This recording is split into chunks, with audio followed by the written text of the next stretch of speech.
All right, sorry about that. So just up top, we do want to, do a basic content warning. We will be discussing things like physical and sexual violence, transphobia, and hate speech. So just be aware of that up top. But also, we are going to be talking about things like the power of community and trans liberation and justice, breaking down binaries. So there should be some joy in the end, hopefully. So please bear with us through the tough stuff. Also, just a basic overview of the agenda for today. We will begin with an overview of the special issue and submissions, just to kind of give people an idea, because the special issue of Peace Review on trans intersections of peace and violence is really what brings us here today for this webinar. We will then have our panel, which will include Dr. Jamie Hagan, as well as myself and Dr. Mikey Inton-Campbell. And then we'll have a period for Q&A, so be aware if you have any questions, anything like that. There will be time at the end to bring those up, but you can also drop questions in the chat, and we'll keep track of those for the Q&A at the end.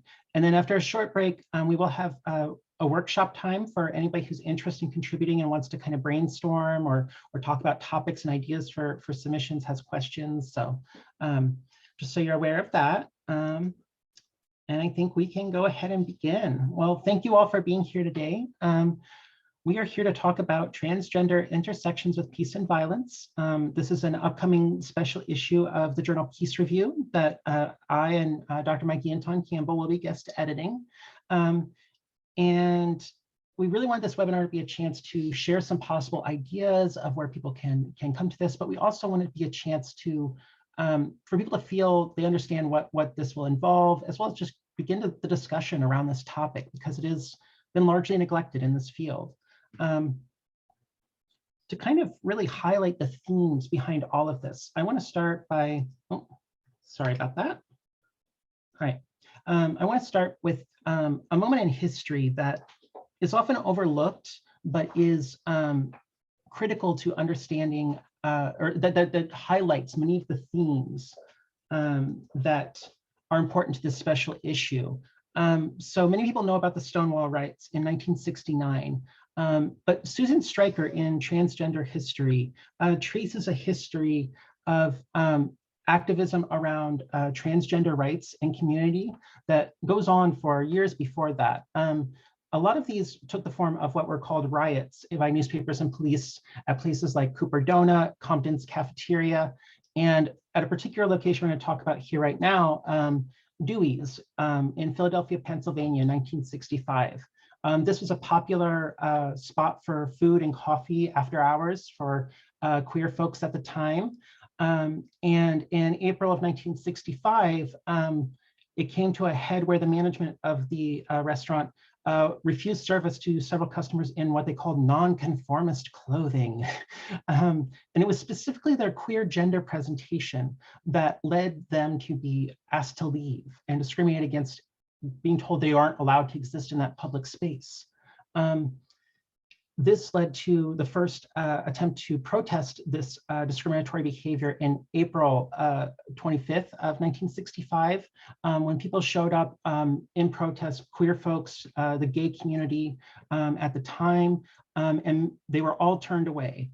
3 teenagers refused to leave. There was activists there advising them on their rights, and when the police were called, they were eventually arrested for disorderly conduct. What followed was members of the queer community organizing picket line protests, handing out pamphlets with information about queer rights and helping people understand why this was an important issue. Finally, this culminated on May 2nd with sit-in protests being organized. Susan Stryker particularly catalogs how many of these people were involved in the racial civil rights movement at the time in the United States. And this means that there was this cross-pollination of nonviolent resistance and organized movements for peace and equity. They took these same techniques that they were using to fight segregation, racial segregation, and used them in this context. Police were called. No arrests were made this time because they were well organized and were able to disrupt what was going on. Eventually the management of the restaurant backed down and promised indiscriminatory denials of service. Now, obviously, We didn't all get together, sing Kumbaya, and it was trans rights and equity forever. But I think this highlights how trans and non-binary communities have been targeted with violence and discrimination for centuries. And what we do is we organize together. We come together as a community. We find methods of resistance. We find methods to seek justice and equity, and eventually build peace for ourselves as much as possible. And we are often left out of the conversation of peace building, nonviolent resistance, and other things like this. So yeah, I think this really highlights those intersections and themes. I haven't really introduced myself yet. In case you're wondering, my name is Jocelyn Inton-Campbell. Pronouns are she, her, they, them, used interchangeably. And I am an upcoming guest editor for a special issue of Peace Review. I'm also a PhD candidate at the National Center for Peace and Conflict Studies at University of Otago. And I work a day job as an applied researcher at an NGO here in the US. As well, to just position myself in relationship to this topic. I am queer, I am non-binary trans woman, and it is something where working in this field, it was just so obvious to me, the opportunity being missed for the field to learn from our communities and experiences, and as well that we were being left out and made vulnerable to violence as a result. So yeah, something very close to my heart. You will also be hearing today from Dr. Mikey Inton-Campbell, my partner. She is a guest editor for Peace Review as well. We are co-guest editors on this special issue. She's an assistant professor at California State University, San Marcos, really focusing on queer and trans of color studies. She's also a board member of the Society of Trans Women of the Philippines, and she's served on a number of other foundations and organizations fighting for trans and queer rights throughout the world. And in a moment, we will be hearing from Dr. Jamie Hagan, who I'll introduce in a moment. But before we jump into that, I do want to do a quick review of the special issue so that people have a sense of what this is about, because this is what brings this webinar about. So the requested themes for this issue really are meant to be expansive and open. We really just put ideas out there to get people thinking of what they could contribute to this. Really the core of it is looking at how trans and non-binary communities can be targeted with violence, injustice, and inequity, but also trying to bring in the knowledge of how we build peace and resiliency and fight for justice in the face of this violence. The perspectives that are invited go from the personal to the global. We want people to be able to bring in all of these different ways of understanding these intersections with peace and violence. And it's also something that, like I said, there's a lot of knowledge in our communities already, expertise that goes unrecognized and misunderstood. And I want this to be a chance to platform that. So that's really why we want to encourage as many people as possible to contribute, even those that aren't traditional academics.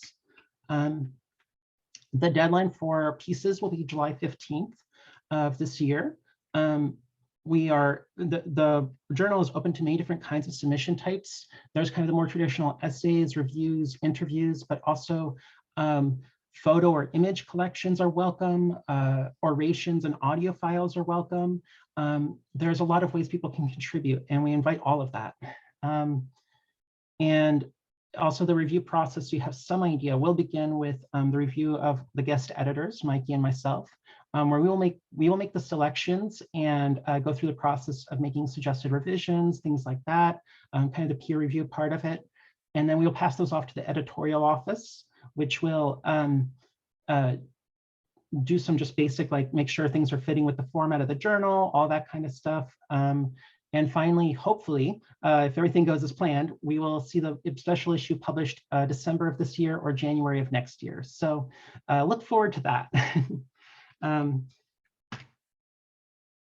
And lastly, I do want to emphasize again, we are encouraging non-academics to contribute, activists, artists, writers, anyone who has a perspective on this. We would love to have you contribute. If you are cisgender, we do encourage you to co-author with a trans or non-binary person. There's two big reasons for this. One is that we want to platform the voices of trans and non-binary people in the special issue on trans issues. It'd be a little funny if not.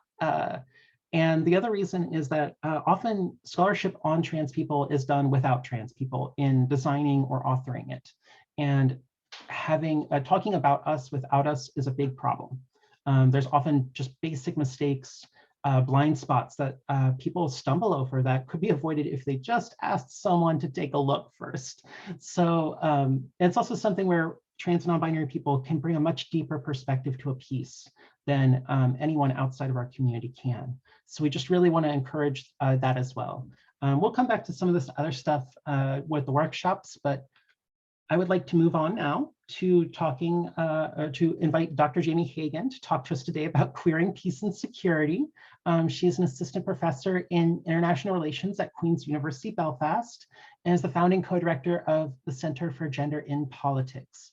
Her work focuses on feminist queer interventions in peace and security studies, and she's the one who suggested this webinar in the first place. Her work has really laid the foundation for this topic to grow and make inroads in this field. So it's something that I'm honestly very privileged and happy to have her here today. And with that, I wanted to invite Jamie to come and speak with us all. There we go. Hi, can you hear me? Can you see me? Yes. Okay. Thank you so much for the warm introduction, and I'm excited for this event. I also wanted to share that I have had a cold for the past couple of days, 4 negative COVID tests, so hopefully not COVID, but I may have to stop talking if I end up coughing. It's just a heads up on that. But yeah, thank you so much I'm just so thrilled about this special issue and very much needed. And also I appreciate you putting it out that it's really important that trans people, trans scholars, are the people that are informing and writing and bringing forward this scholarship. While it's exciting to see that there's more interest in talking about queer and trans lives and hopefully beyond just the violence in our lives, right? It's nice to see us also be talking about peace, also be talking about transformative justice. It's also important to not do work without the communities that you're writing about, right? So I wanted to give a little bit of a background about where, how I started doing some of this work and how I sort of, I'm hoping that maybe it can, I mean, I imagine the folks who are here very clearly already know how their work relates to this topic, but I find that as a lesbian, as a cis lesbian, I can enter some spaces and people maybe are, as a white cis lesbian, I should say, people are more willing to listen to me than I have privileges that I bring in these spaces. So I'm often reminding people that everyone has a sexual orientation and a gender identity, and that the assumptions that people carry with them, the heteronormative and cisnormative assumptions that people carry with them actually have really damaging implications, right? So it's not just about including an LGBTQ like within your parenthetical. It's also about revisiting how you understand what security looks like. And so I've been working in the women, peace, and security space, and I was really troubled to see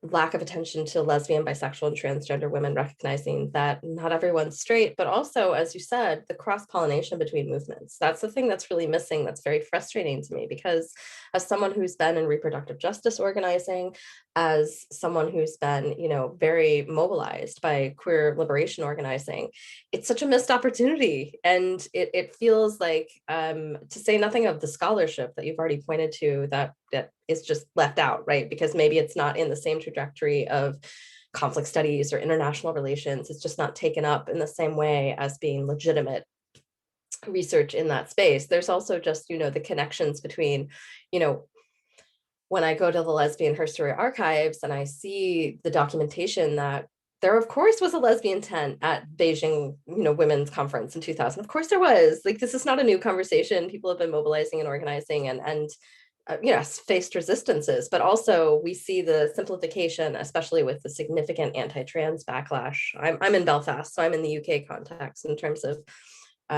communities I'm working with, right? So I do work with feminist, queer, and trans organizations here in Belfast.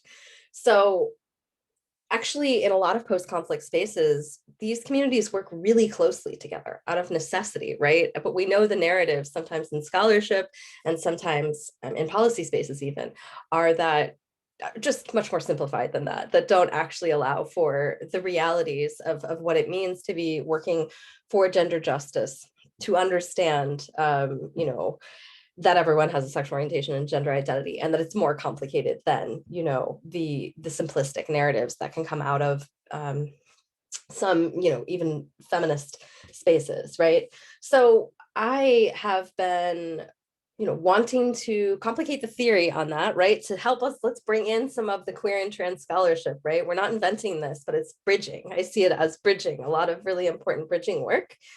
But then also taking seriously the movement work as part of peace building. I mean, I think there's such an opportunity to see this this work, especially as we think about the work that the mutual aid organizing that is often led by trans people. We know this is true. We know this is true, right? And it's out of necessity. And there's so much.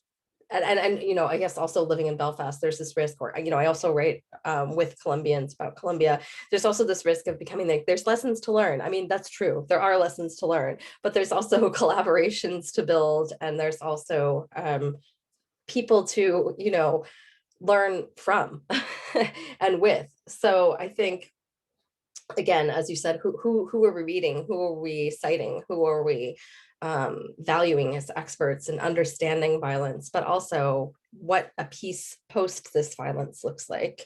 And I do think there's more of an understanding, or at least one of the things I'm writing about is you certainly can't understand gendered violence without looking at how queer and trans communities are impacted differently. And also you can't talk about what transformative justice is going to look like, what peace is going to look like, if you don't, I argue, really expect queer and trans communities to be the ones leading that, given that, I mean, I think there is the framing of they're the most vulnerable communities, we're the most vulnerable communities. But it's more than that, right? Like, it's not just about vulnerabilities, it's also about insights, it's also about thinking differently about what the future looks like. And we saw this like in terms of thinking about peace, the types of things that that people were populating, which I think is a great way, because I actually don't think people are asked often enough to imagine what the piece is, right? Like, I think especially in the scholarship that I teach, because I teach international relations, they put me immediately on the conflict modules, right? So I'm teaching conflict intervention, conflict mediation, and for me these are terms that actually very squishy. To me, conflict mediation is also talking to the people who are doing the mutual aid work, who are actually providing direct services, right? There's been, again, out of necessity, and those who are committed to abolitionist thinking beyond, like, we're not looking to repair, we're not looking to return to a past, we're having to imagine a different way forward. And that's the scholarship that's exciting to read. That's the stuff that, like, I don't know, the British International Studies Association theme for next month for our international relations conference is Can the World Survive?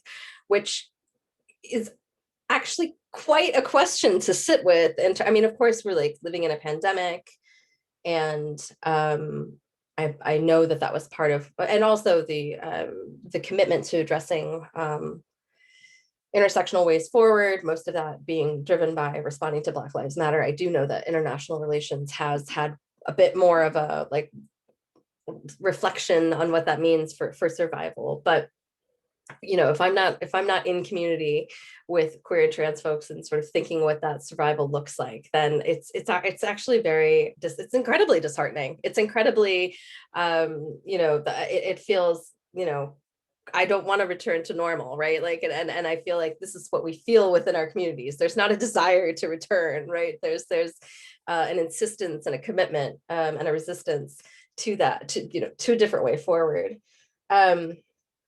I have all these notes that I wrote that were kind of about women, peace, and security in my, scholarship stuff. But like, I think more so just the energy that I think about, especially like with the different types of contributions that this special issue invites. I think that, when I'm working with students and when I want to share what this work is, it is about having interviews with people who are, activists. It is about being able to share, like, it looks like you can also contribute different collections of photography. And I feel like that's where we see ourselves. And that's also, that's the type of work that keeps me going. That's the type of work that keeps me motivated, right? Yeah, I'm happy to be able to be in conversation with you about this. I really am, like I said, just really thrilled about this. And I think it's an opportunity to, once again, I feel like we kind of have to keep returning to, like, we're not inventing this. This isn't for the first time. Like this, it feels like when you go to maybe some of these conferences or when you look at the handbooks, you know, it's not that there's nothing. There are some peace and conflict contributions around. Usually we get this lump sum LGBTQ. I think it's also a really important opportunity to, like, disaggregate, to use like the wonky word, but to, like, actually humanize and to show that we are not a community. There are many communities, and that's important to actually see. And I think that this special issue will also help with that, because patriarchy is real. I think it matters that there's women who are doing this work, and I think that yeah, I mean, not to go on a tangent about what that, where that looks like in IR and peace and conflict studies, but I think that that will not be something that's escaped your experience in the work that you've done today. But yeah, I'm happy to talk to folks about what work I've been a part of and what I think, you know, help people thinking through contributions to this special issue. But really, I just wanted to just say I do think that it's a really important moment for this, and I'm really thrilled that Peace Review has given you the space to do this. So I look forward to seeing the special issue and teaching it. Well, I am excited that we hopefully can contribute a little bit. So yeah, let me go ahead. Thank you so much, Jamie. I really appreciate you, like I said, being here and sharing all of this with us. You know, one of the things that you said that I think is really important, and I will be talking about momentarily, is yeah, explicitly talking about trans people and trans communities within this space, because what literature I could find, often it was trans people were an afterthought, or we were lumped in with the acronym. There was no centering of us, even though our experiences and communities often highlight and reveal things that just aren't always as visible. Just a reminder, because we've had a few people come in since we began. The agenda so far, we just heard from Dr. Jamie Hagan on queer and peace and security. And next I will be talking about trans intersections with violence. Dr. Mike Inton-Campbell will be bridging the topics of violence and peace with life after death and trans activism. And then I will be speaking again, expanding these ideas of intersections with peace a little bit. And at the very end, we'll have Q&A. Until we get to the Q&A period, feel free to drop your questions in the chat. We will keep track of those, and just want to make sure everyone knows there's going to be time to engage with that. And then lastly, there's going to be time after a short break at the end for workshops for anyone that's thinking about contributing to brainstorm ideas, talk about what a submission might look like, and do all that. So let's move forward.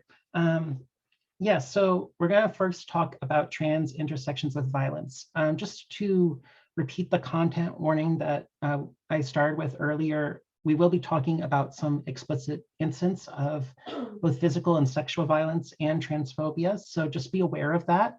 Bear with me for this section. It's going to be maybe a little rougher, but hopefully once we get out on the other side, we can end with some joy and looking forward for a vision for peace. So there's a case that I want to start this topic with that I was reading a lot about in the last week, really 2 weeks, that really struck me as revealing so much about this topic. This is the case of Zifa Amelu. She is a trans woman in Ukraine, or from Ukraine. And there are millions of women right now fleeing the war there. They have been able to seek refuge in neighboring countries. They're allowed to pass and leave to go seek asylum. Z was not. She attempted to leave multiple times. She was stopped at the border. They would not let her pass into other countries.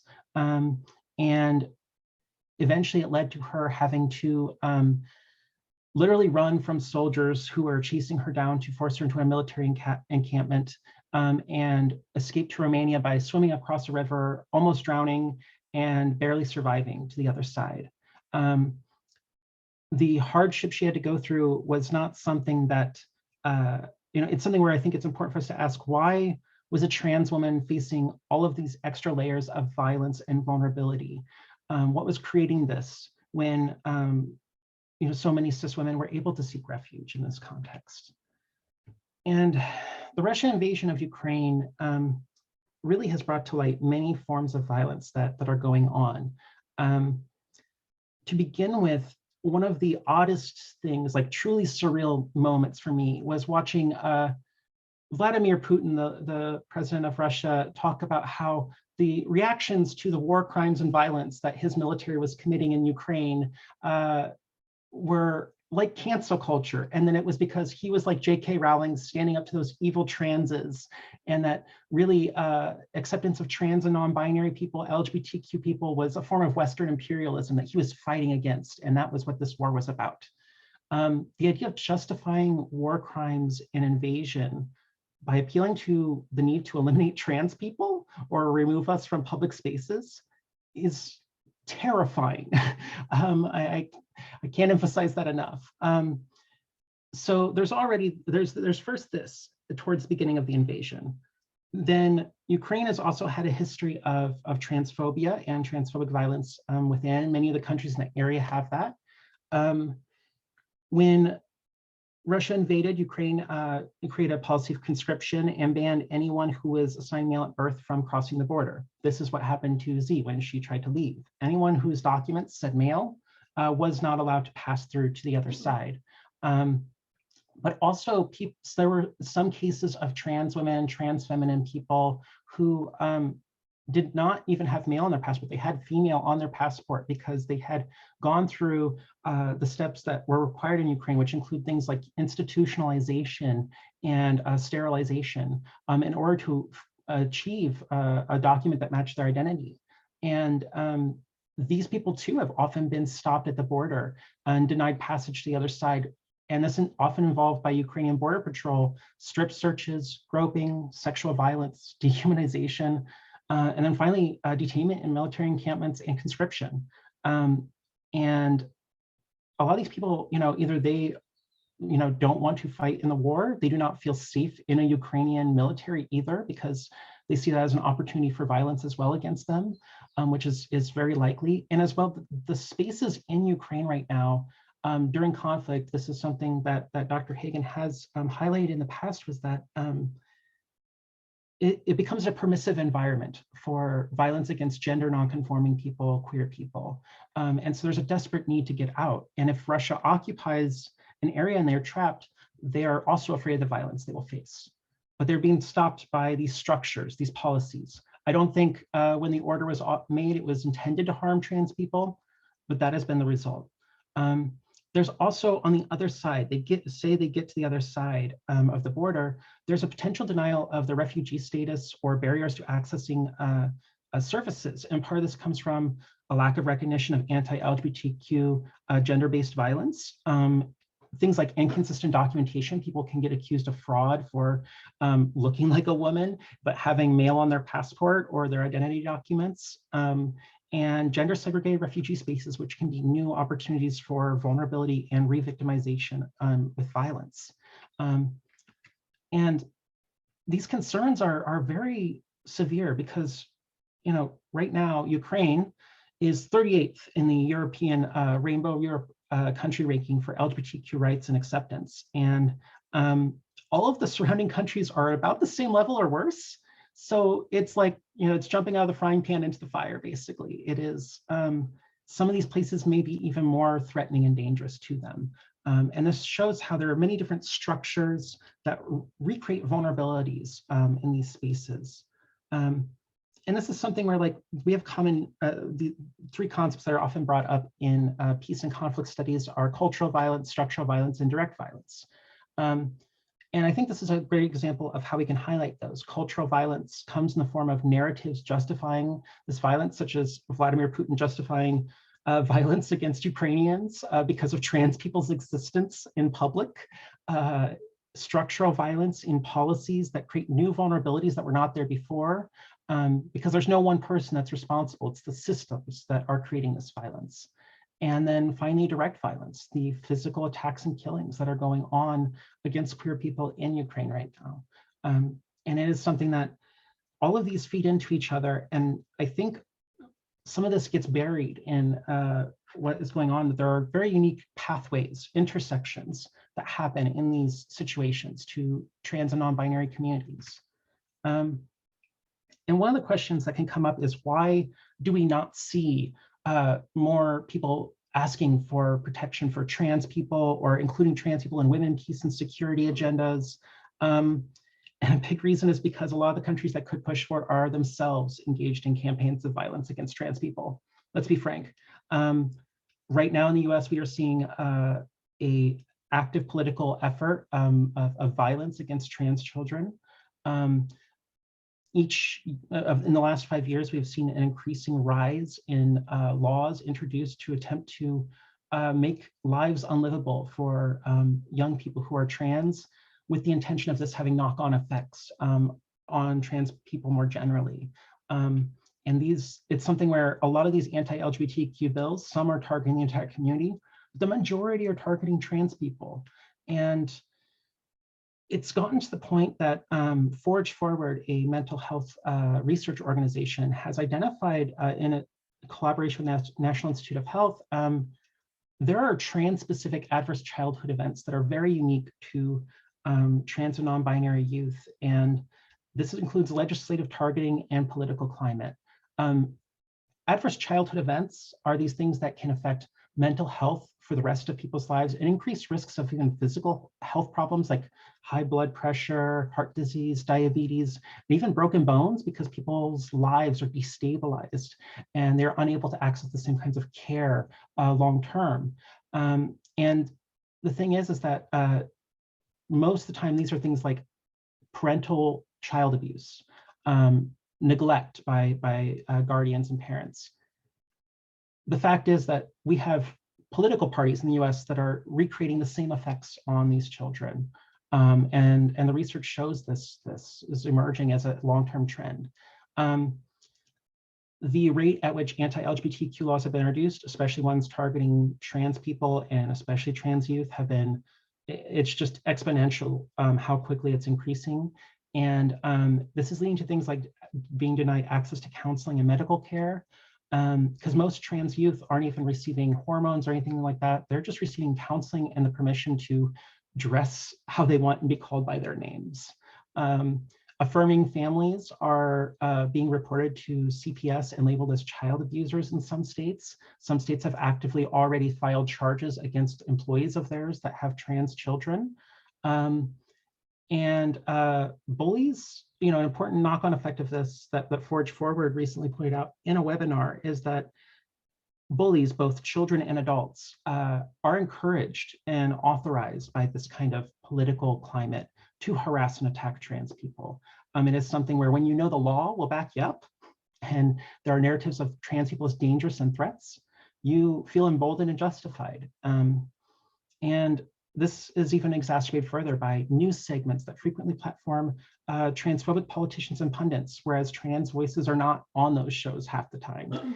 And it's created a narrative and image of children. We're talking about, kids that are 8, 9, 10 years old being characterized as dangerous and a threat to other children in the community. And this results in dehumanization and the legitimization of violence. So I think it's really important to name this as violence, because it is going to lead to lifelong deprivation for these people, and it is having a knock-on effect on the entire community. I don't know a single trans person that has not been under a lot of stress and fear in the last year. And the topic of violence is very heavy. We're going to talk a little bit more about one other form of violence that has occurred, but Mikey will help take us into talking about peace, community, and activism. Am I? Thanks, Joss. So I'm going to be talking about a quick case study about a specific trans woman who was murdered. So again, I just kind of want to bring back the content warnings. But I also wanted to introduce myself as well. My name is Mikey Inton-Campbell.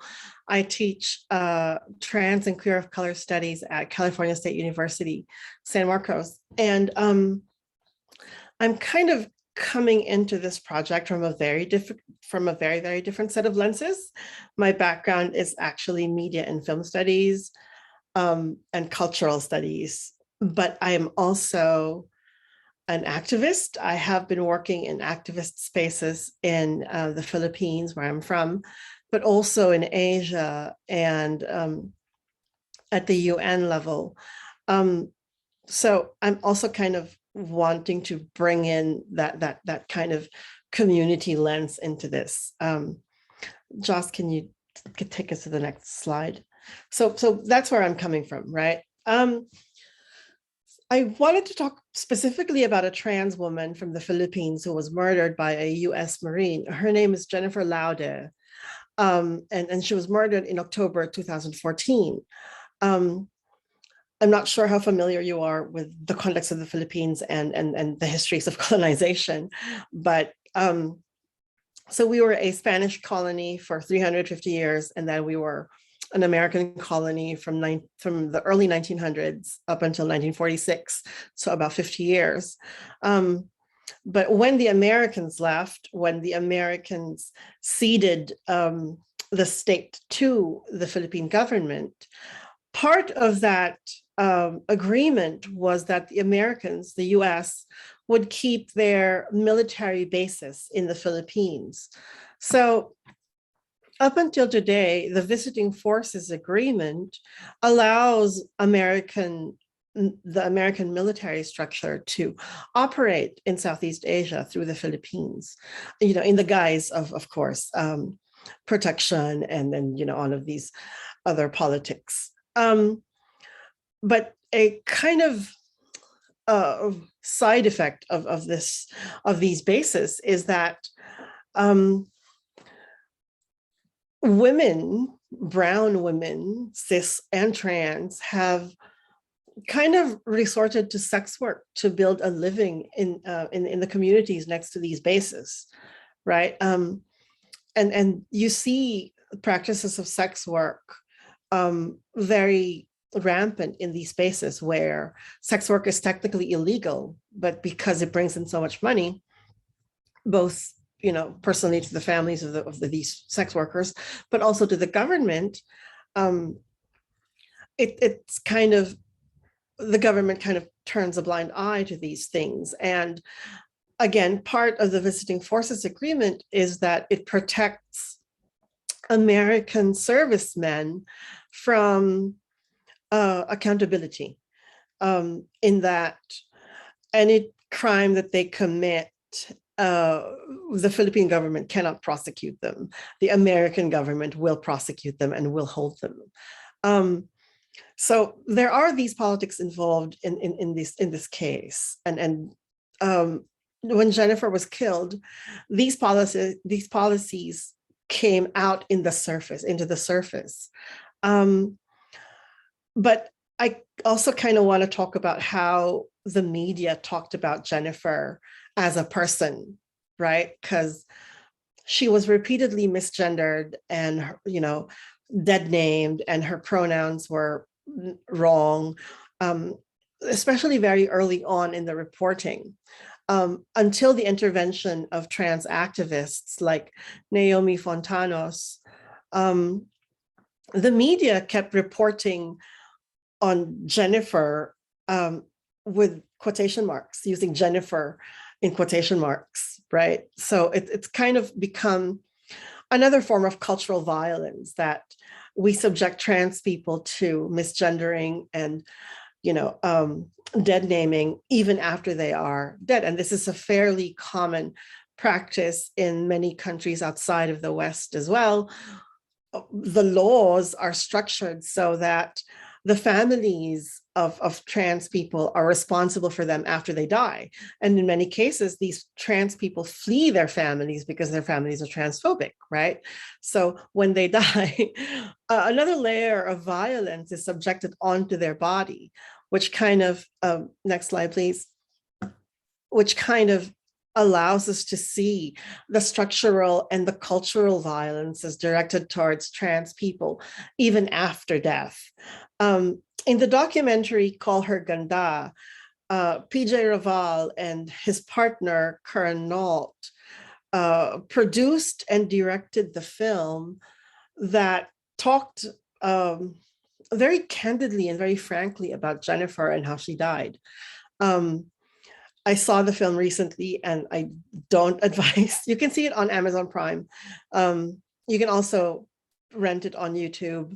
It's very widely available, but it's also rather violent and it's quite shocking. I had physical reactions watching the film. I actually really got sick watching the film. I literally had to go run to the bathroom and throw up.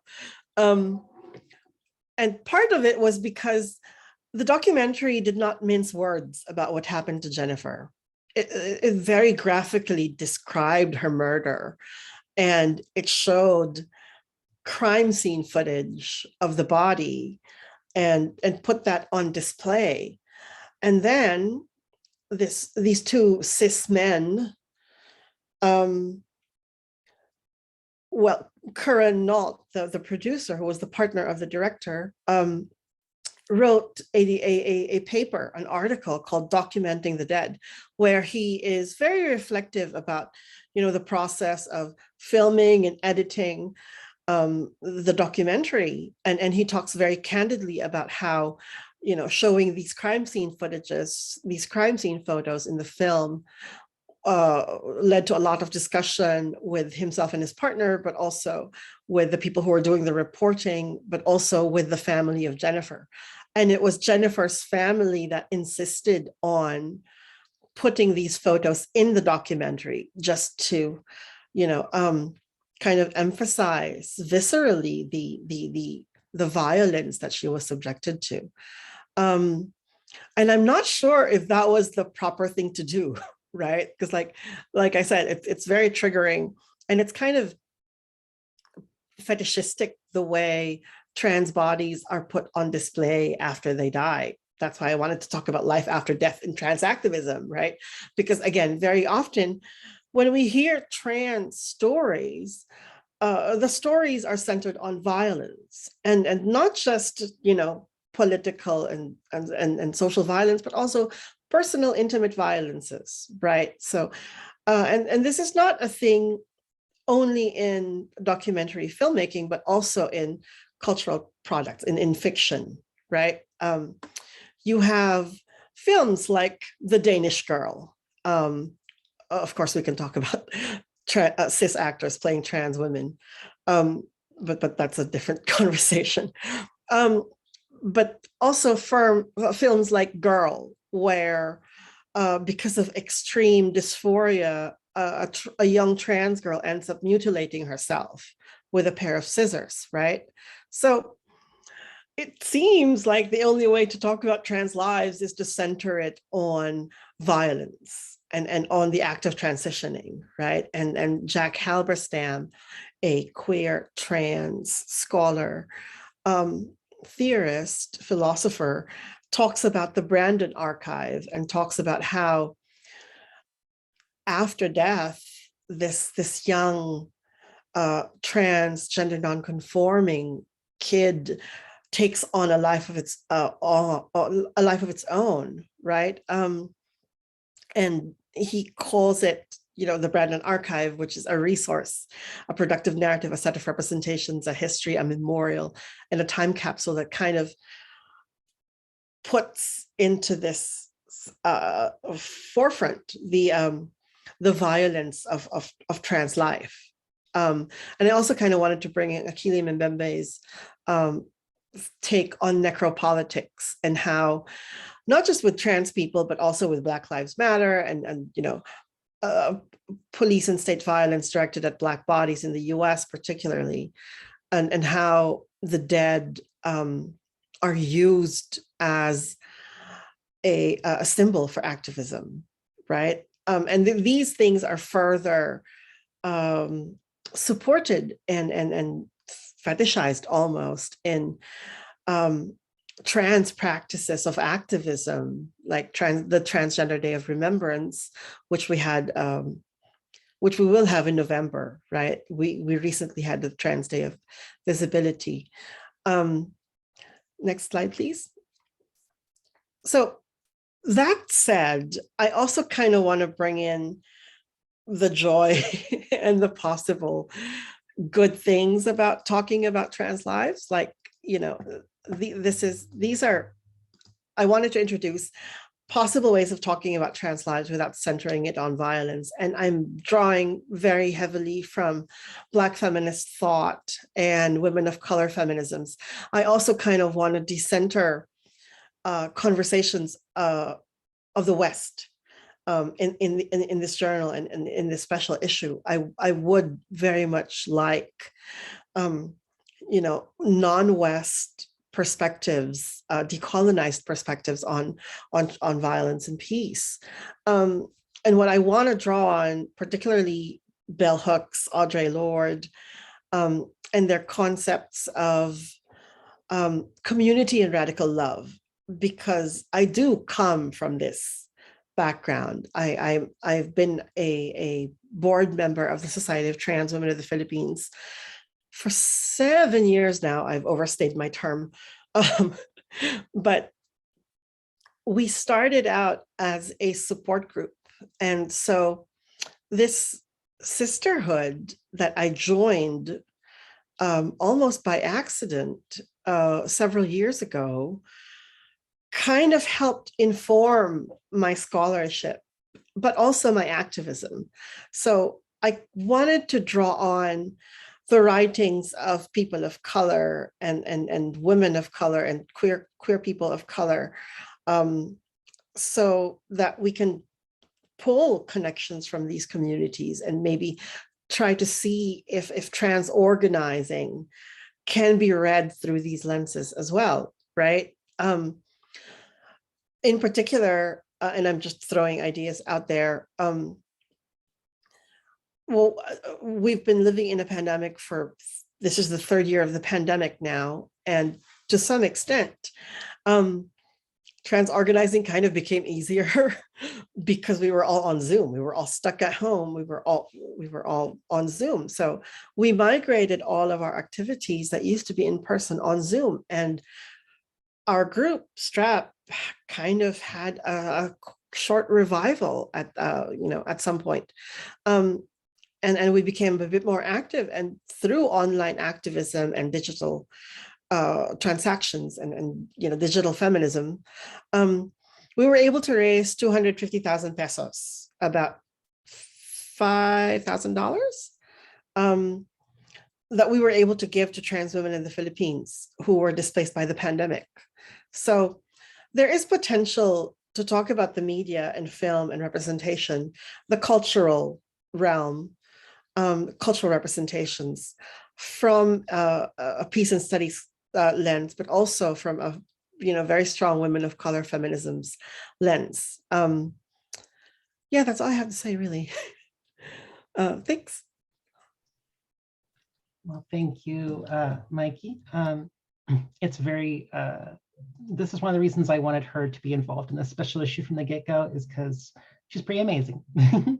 But she brings in these perspectives that I think it's very important that, like she said, for us to decenter Western white narratives, and especially in peace and conflict studies, those are often still some of the most dominant ideas about peace and conflict. And so that brings me to the last informational part of the panel today, which is trans intersections with peace. Really, again, I want to reiterate, none of this is to say these are the kinds of things you have to talk about in this special issue if you contribute. This is really to start generating ideas about this discussion, opening up the possibilities, because right now a lot of this is still subjugated knowledge that we aren't always able to name as easily. One reason I wanted to highlight the way that trans communities and lives intersect with peace, besides moving beyond these narratives and tropes of violence that we experience. Actually, before I jump in, we've just went through a big talk about lot violence. So I want everyone to take just like a second to like breathe it, shake it out a little bit. I know that I have to a little bit. So yeah, if you can take a moment, center yourself. All right, we're gonna come back to here at the trans intersections of peace. And when I started the section on violence, I did, I talked about what's happening in Ukraine right now, but also one of the amazing things to watch is that social media has created new visibility to the role of trans communities and queer communities in general in responding to conflict. And one of the coolest things to see was that in Poland and other countries, queer youth, especially trans and non-binary youth, organized to support those fleeing the conflict. And especially first, there were people organizing, for example, drives of HIV medication and hormone replacement therapy medication to get them into Ukraine to trans and queer communities that were most vulnerable. And of course, for HIV meds, anyone living with HIV, because they knew that these things would be neglected because mainstream organizations like Médecins Sans Frontières and others often don't even consider delivering these kinds of medications to conflict zones. It's thought as it's an afterthought, even though these are life-saving medications. I mean, the difference between life and death for many people. Additionally, here's just an example of one queer activist in Poland who's on Instagram at Hakierka, who is organizing, for example, rooms, beds, transport for people fleeing Ukraine and seeking refuge. And importantly, this person's activism reveals how queer communities always band together to take care of those most in need, those left out. We show up because we know no one else is going to for us. And so we try to be there. And you can see how they're calling for helping people with Nigerian passports, Black, Indigenous, and people of color who are fleeing Ukraine, because a lot of Black folks that were in Ukraine have been fleeing and being rejected at the border. People who are not Ukrainian citizens are often not being permitted to seek refuge or asylum in places like Poland. And so they organize these mutual aid efforts to respond to this violence and create a possibility for resilience, survival, and long-term these networks of peace. And so I just really want to highlight that because I think it's kind of amazing to watch play out in real time. And I also want to talk about the fact that, the idea of everyday peace building, the peace building that happens on a daily basis in small ways throughout the world, and is something that's become more and more popular in peace and conflict studies. But a lot of people don't understand that trans lives are dedicated to everyday peace building effectively a lot of times. There are a lot of ways that we build peace every day in our lives. Mike already mentioned the Trans Day of Remembrance and Trans Day of Visibility, where we first try to make violence that's often invisible and hidden visible to the world through the Trans Day of Remembrance. And then Trans Day of Visibility is showing trans joy, community, the possibility of life, creating a vision for a world that's better for everyone. The fact that the two national holidays of this community are about remembering our dead and being visible in our lives, it says something that peace and violence are at the core of what we're doing, just trying to survive.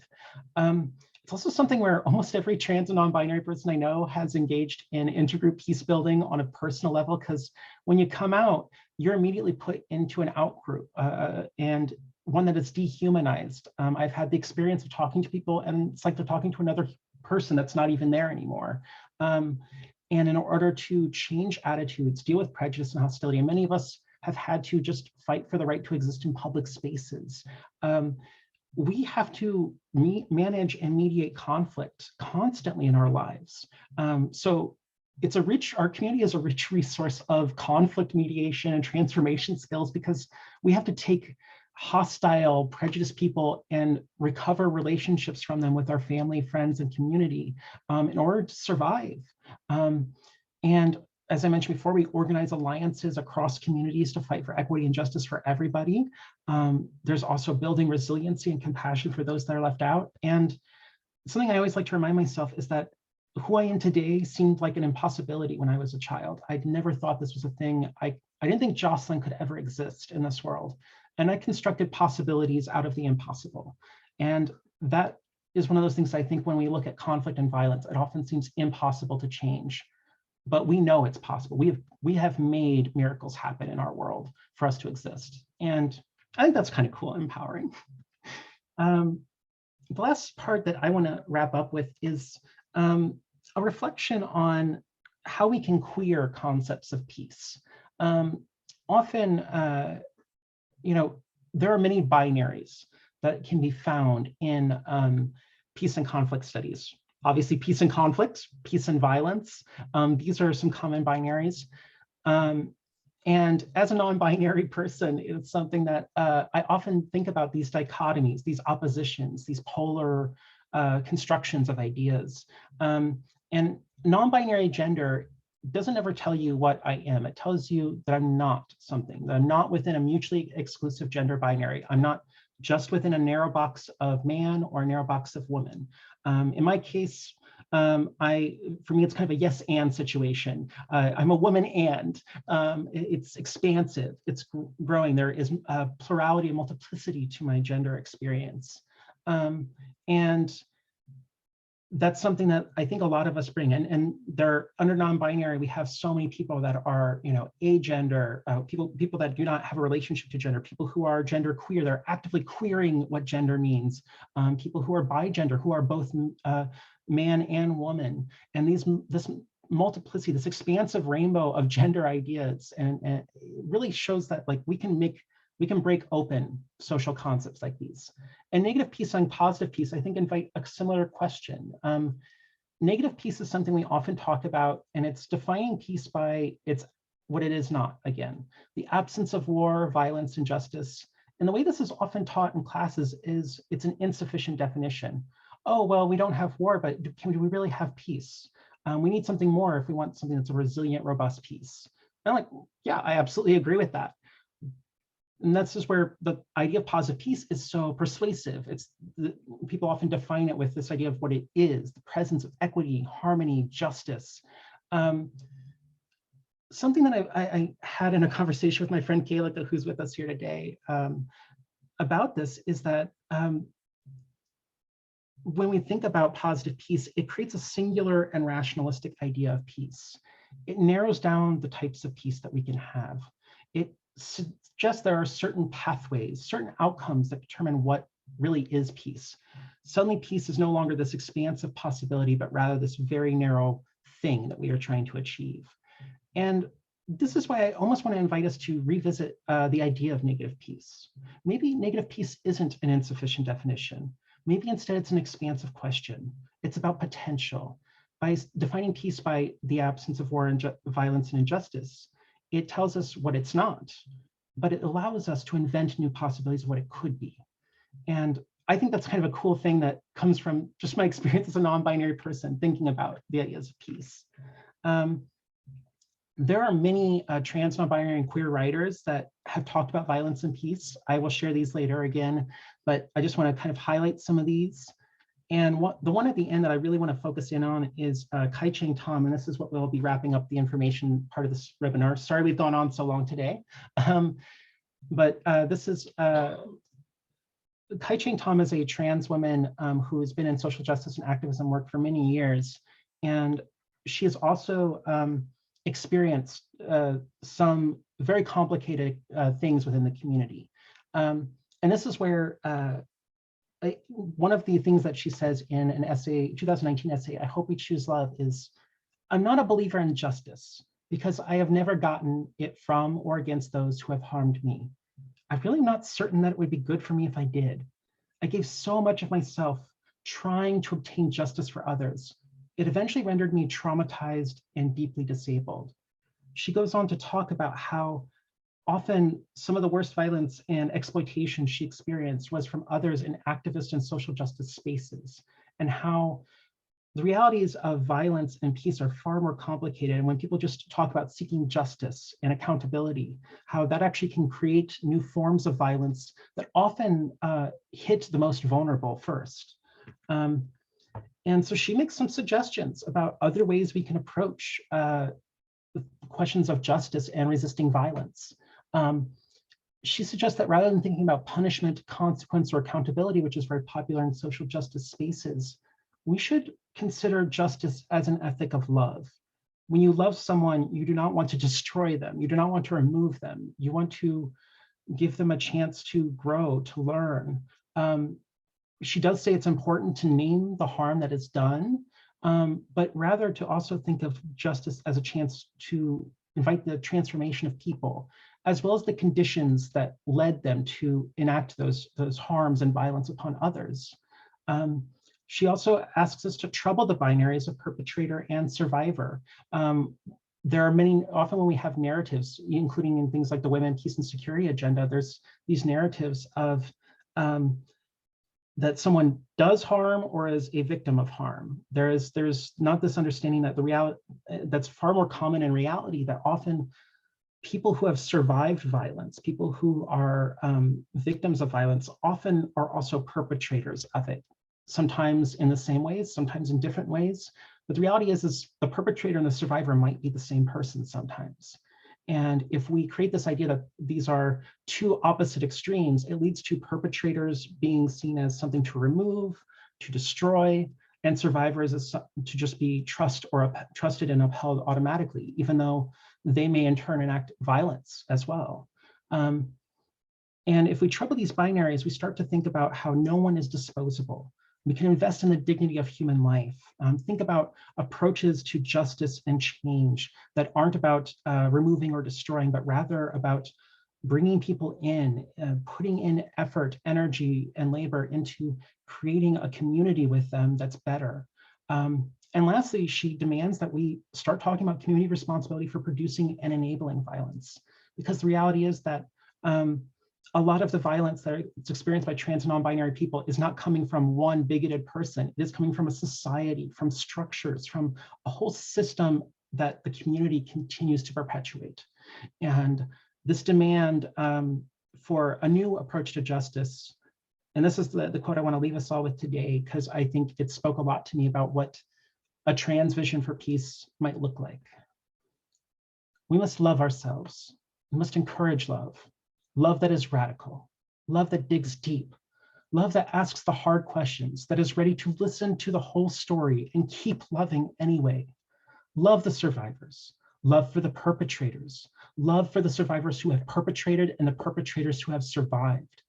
Love the community that has failed us all. We live in poison. The planet is dying. We can choose to consume each other, or we can choose love. Even in the midst of despair, there is always a choice. I hope we choose love.